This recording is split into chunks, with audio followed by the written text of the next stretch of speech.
Hai anak remaja muda yang dikasih Tuhan, apa kabarnya kalian semua? Pasti kalian semua penuh dengan sukacita, tetap semangat walaupun kita masih aktivitas di rumah, baik sekolah maupun ibadah. Hari ini kembali kita berjumpa dalam ibadah tunas remaja.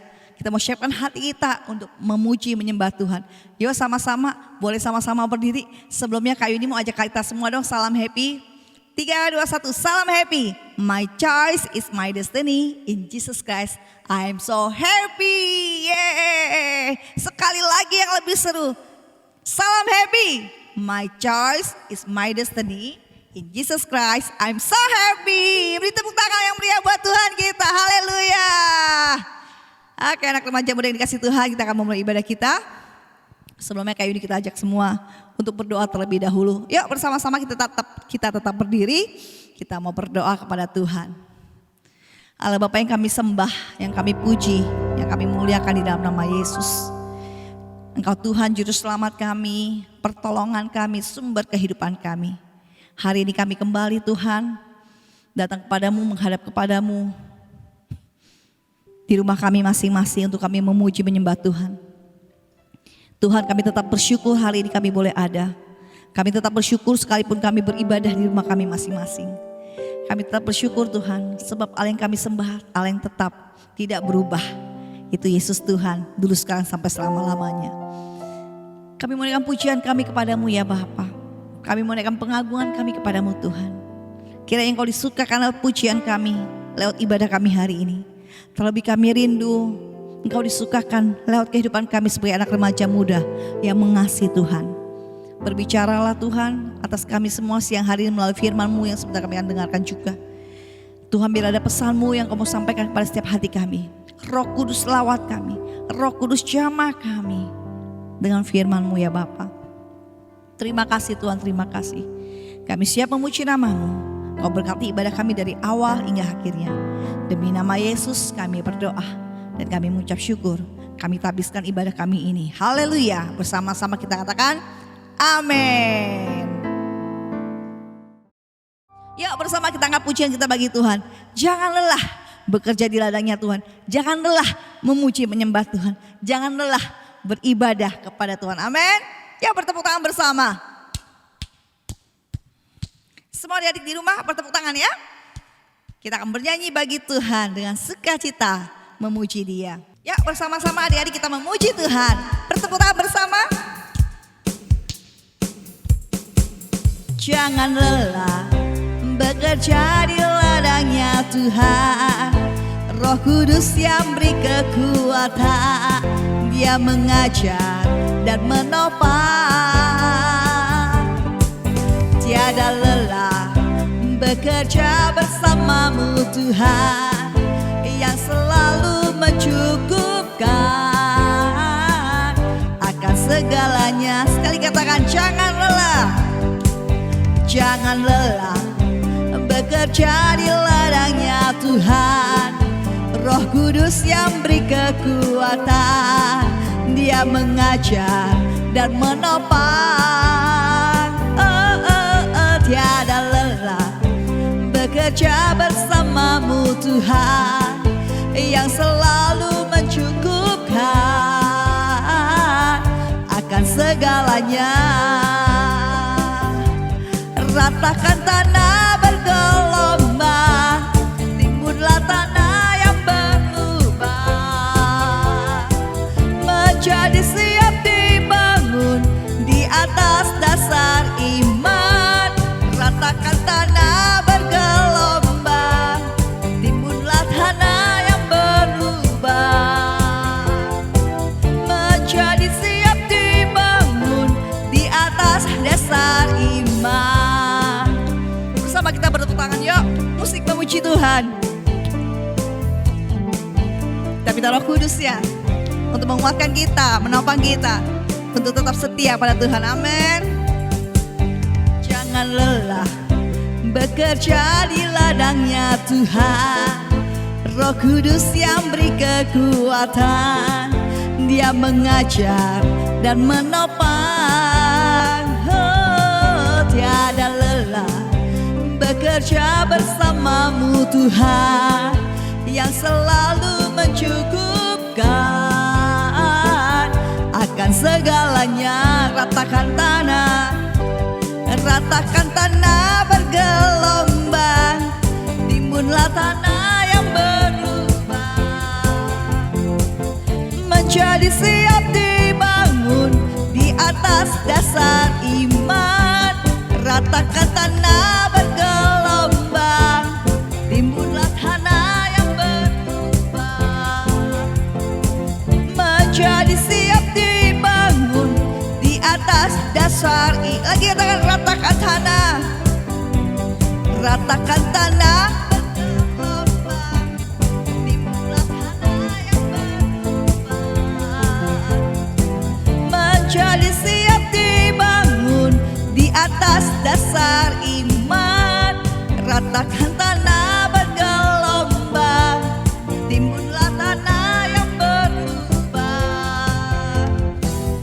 menjadi siap dibangun di atas dasar iman, menjadi siap dibangun di atas dasar iman, menjadi siap dibangun di atas dasar iman. Haleluya, bersorak-sorai bagi Tuhan.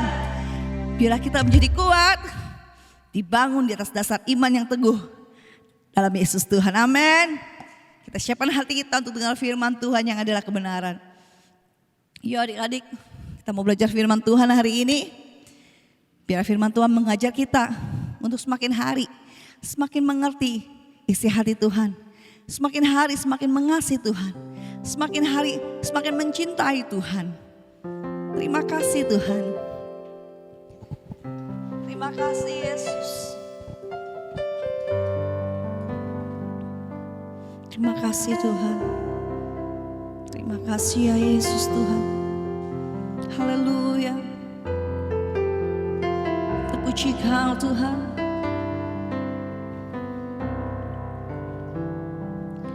Terima kasih Tuhan Yesus.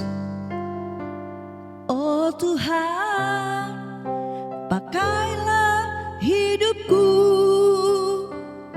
selagi aku masih kuat.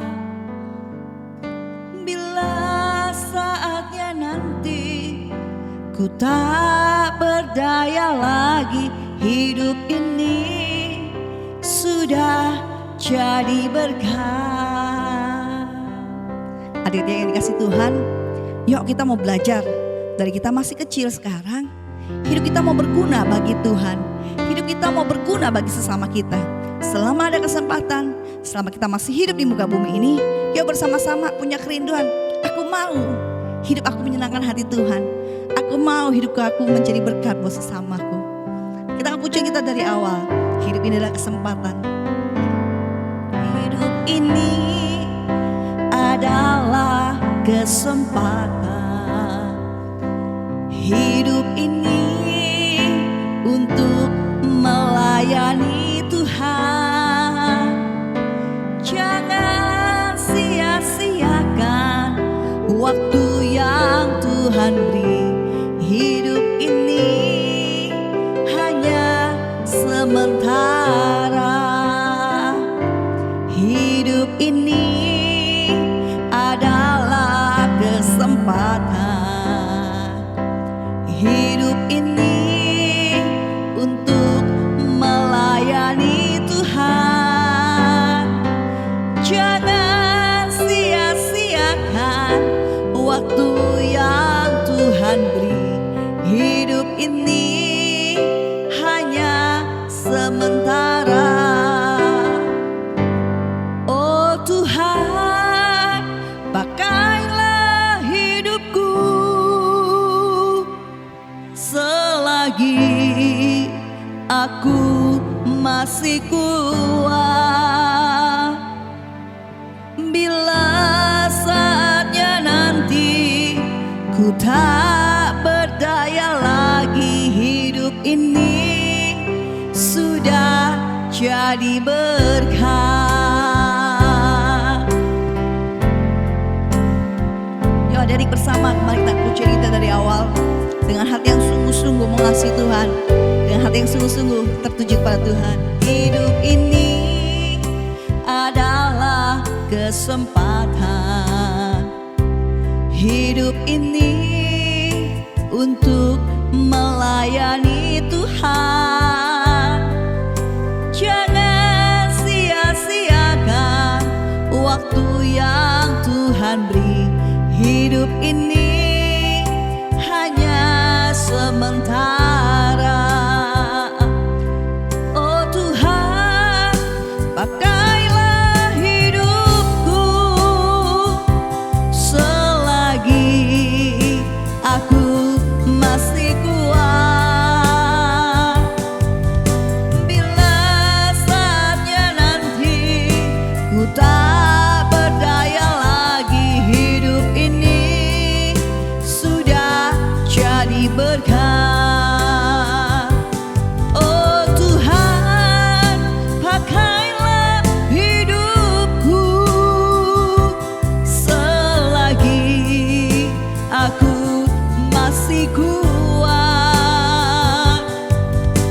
Bila saatnya nanti ku tak berdaya lagi, hidup ini sudah jadi berkah. Oh Tuhan, pakailah hidupku selagi aku masih kuat. Bila saatnya nanti ku tak berdaya lagi, hidup ini sudah jadi berkah. Bila saatnya nanti ku tak berdaya lagi, hidup ini sudah jadi berkah. Terima kasih Tuhan. Haleluya. Kami rindu hidup ini memuliakan nama-Mu, selalu menjadi kesukaan bagi-Mu, ya Tuhan.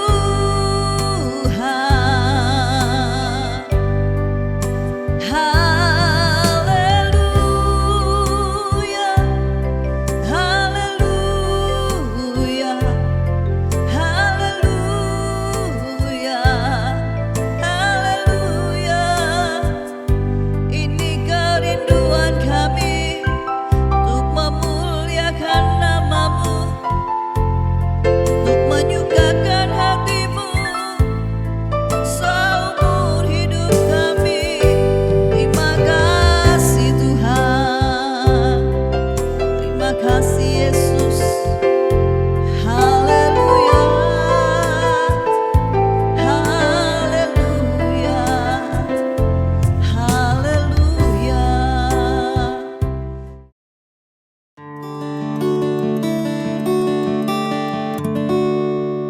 Shalom anak-anak teens. Kakak berharap semua anak-anak teens sehat semua.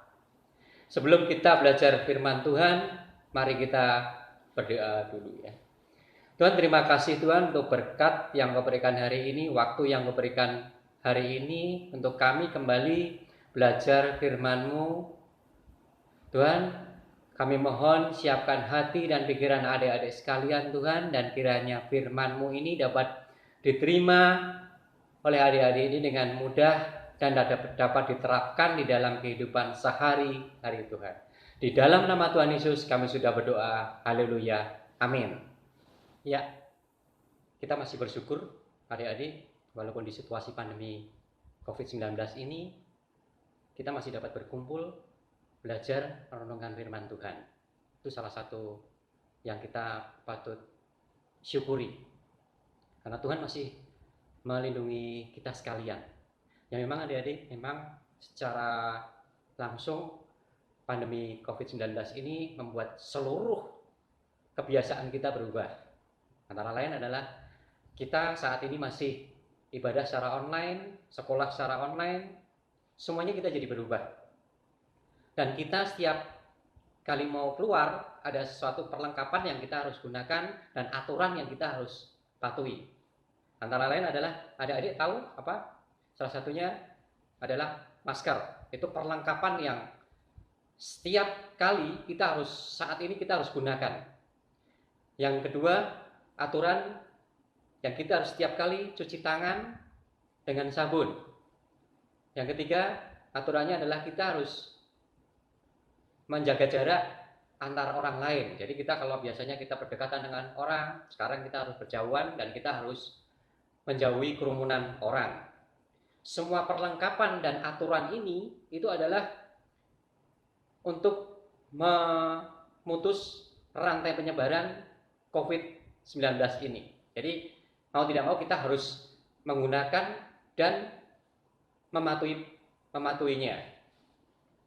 Jadi kalau kita tidak mematuhi, kita nggak melakukan, kita nggak menggunakan perlengkapan itu, kita nggak tahu kita bisa terkena virus COVID-19 ini. Karena ini bukan dilakukan hanya di Indonesia saja, ini dilakukan di seluruh dunia.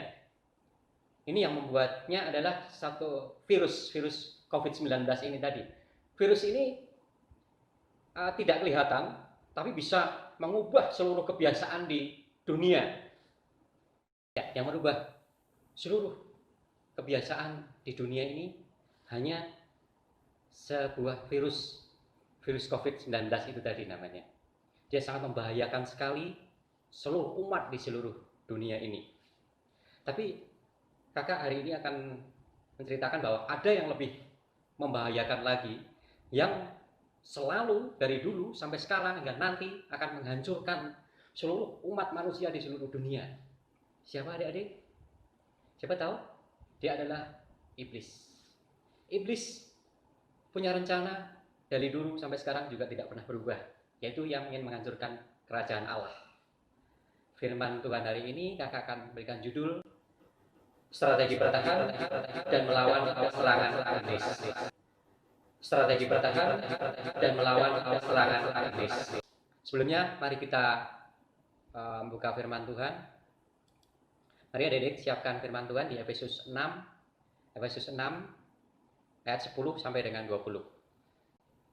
Demikian firman Tuhan, akhirnya hendaklah kamu kuat di dalam Tuhan, di dalam kekuatan kuasanya, kenakanlah seluruh perlengkapan senjata Allah, supaya kamu dapat bertahan melawan tipu muslihat iblis, karena perjuangan kita bukanlah melawan darah dan daging, tetapi melawan pemerintah-pemerintah, melawan penguasa-penguasa, melawan penghulu-penghulu dunia yang gelap ini, melawan roh-roh jahat di udara.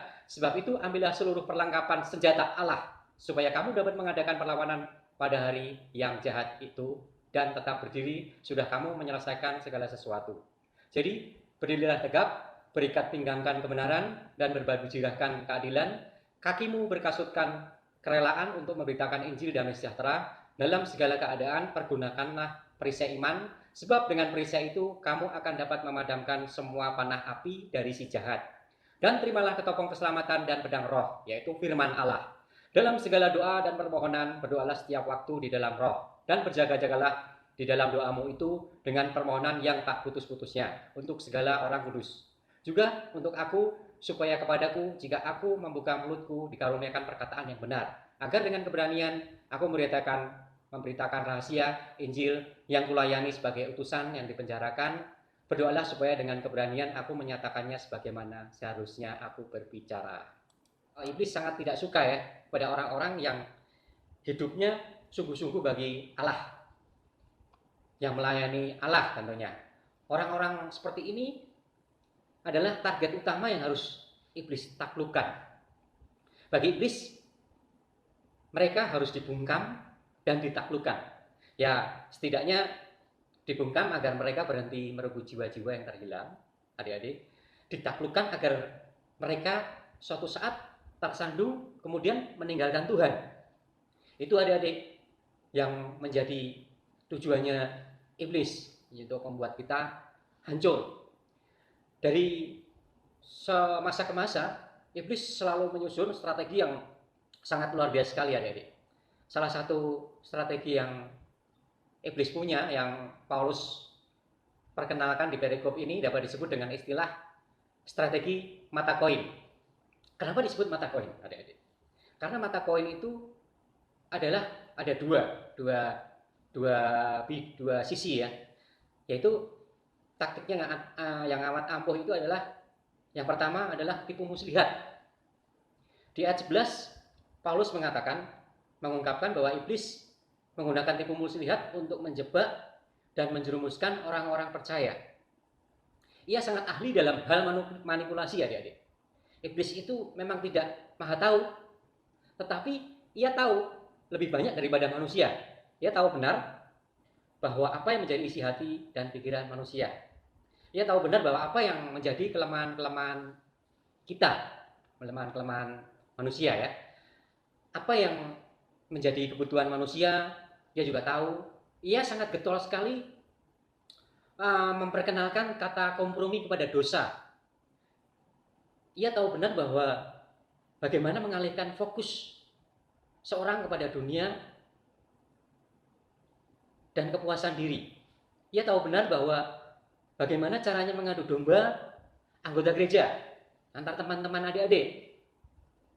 Ia pandai mengelola kemarahan menjadi kebencian yang sangat mematikan. Makanya ini akan menjadi benih-benih keraguan akan Allah. Kita menjadi ragu-ragu kepada Tuhan. Itulah iblis. Makanya dia punya gelar PhD dalam hal manipulasi, adik-adik. Paulus sendiri itu memiliki banyak sekali pengalaman mengenai tawaran-tawaran si penipu ulung ini. Antara lain kenikmatan dosa, pengajaran-pengajaran palsu, kenyamanan di dunia, banyak sekali tipu muslihat yang dibuat oleh iblis. Itu perlahan-perlahan tapi mematikan, amat sangat mematikan. Memanipulasi keadaan sehingga kalau orang tidak berhati-hati, ia akan terjebak dan terjerat. Itu manipulasi dari iblis. Kedua, tekanan makhluk. Dia membuat tekanan sebagai makhluk supranatural ya. Iblis ini kan nggak kelihatan, makanya supranatural. Iblis memiliki kuasa yang jauh melebihi kuasa manusia. Di ayat 12 Paulus menggambarkan bagaimana makhluk ini mampu menunggangi pemerintah, penguasa, penghulu dunia, menyerang orang-orang percaya. Ia mampu menunggangi siapapun yang suatu saat menjadi bom atom, dan itu menyerang pada orang-orang percaya. Bahaya sekali kan?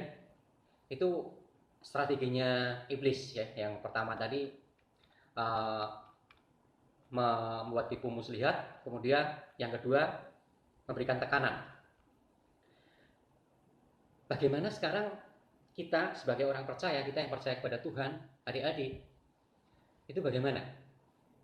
Dalam perikop ini Paulus meneriakkan sebuah kata-kata yang yang sering ya, yaitu adalah bertahanlah. Artinya kita harus bertahan, berdiri, diucapkan banyak sekali oleh Paulus ini ya. Ini cukup menjadi bukti bahwa pesan utama dari perikop ini itu adalah agar orang-orang percaya terus bertahan terhadap serangan iblis, adik-adik. Bagaimana?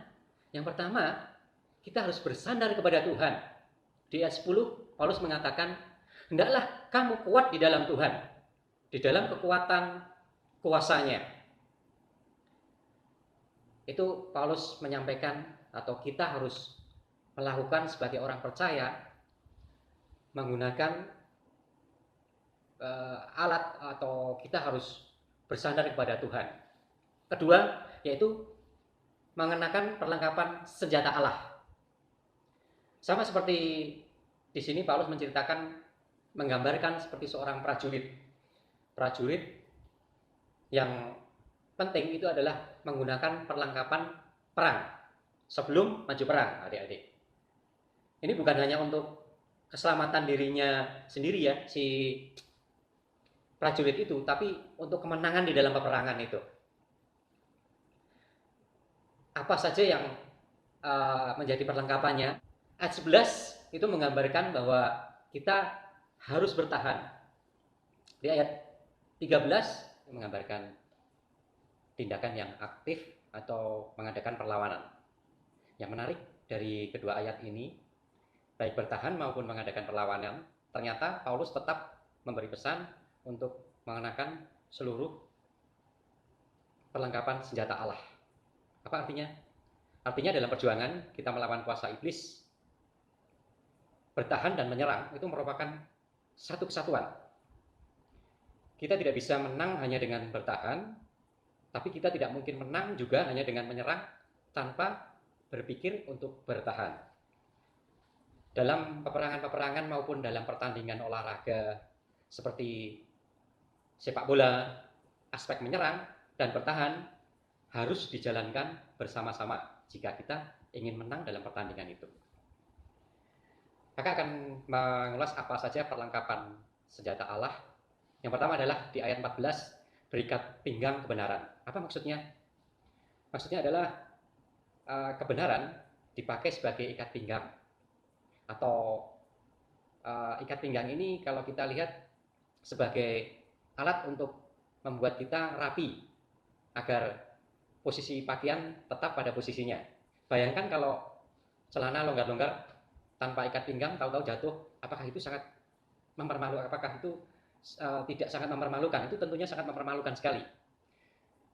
Tapi itu sangat mengganggu kita dalam, kalau di gambaran Paulus, berikat pinggangan kebenaran ini di pakaian prajurit itu sangat mengganggu kalau longgar dalam pertempuran ya. Dalam pertempuran kalau pakaian itu longgar, itu sangat mengganggu sekali dalam pertempuran ya, di dalam pakaian prajurit itu. Jadi kesimpulannya, kebenaran membuat sesuatu tetap pada posisi yang seharusnya. Justru ketika kita tidak mengenakan kebenaran, akibatnya bisa saja mempermalukan diri kita. Lalu pada ayat ke-14, itu adalah perlengkapan Allah mengenai berbaju jirah keadilan. Lalu apa manfaat baju jirah? Manfaat baju jirah adalah untuk melindungi diri kita dari senjata lawan. Apa kaitannya dengan keadilan? Makna keadilan adalah tidak selalu berarti sama untuk dengan semua orang, atau lebih tepatnya masing-masing orang memperoleh sesuai dengan kapasitas dan kebutuhannya. Apa bahayanya jika tidak melakukan keadilan? Ketika kita tidak berlaku adil, memancing permusuhan di antara orang-orang yang seharusnya kita perlakukan adil. Akhirnya iblis bisa merusak banyak hal. Contohnya, perlakuan yang berbeda Abraham terhadap Ismail dan Ishak. Perlakuannya berbeda Ishak terhadap Esau dan Yakub. Perbedaan Yakub terhadap Yusuf dan saudara-saudaranya ternyata berpengaruh.